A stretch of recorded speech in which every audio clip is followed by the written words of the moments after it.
Hey, this is Chris from LeadrPro, and I'm going to talk about the difference between traditional and a startup business.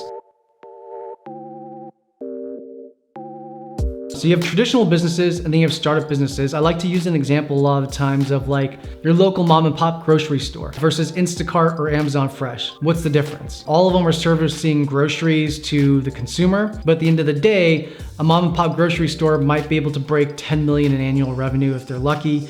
And then Instacart or Amazon Fresh, they could do $1 billion a year in sales. So why is that? So in my mind, a traditional brick and mortar is going to be limited in growth. They have a growth restriction, and in this case, it's going to be by geography. Now, the difference between that and Instacart and Amazon Fresh is that these other grocery apps have invested into technology and a back-end infrastructure to remove the restriction of geography. So that's ultimately the difference between a startup versus a traditional business. Is a startup is investing into technology and into an infrastructure that removes the majority of the growth restrictions.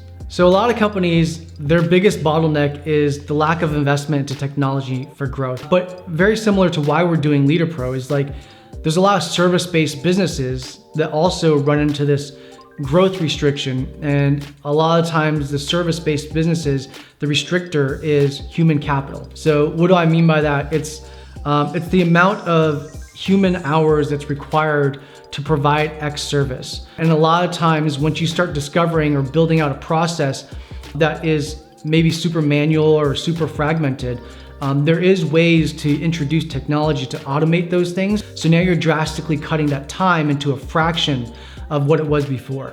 And that in and of itself is now removing the growth restrictions.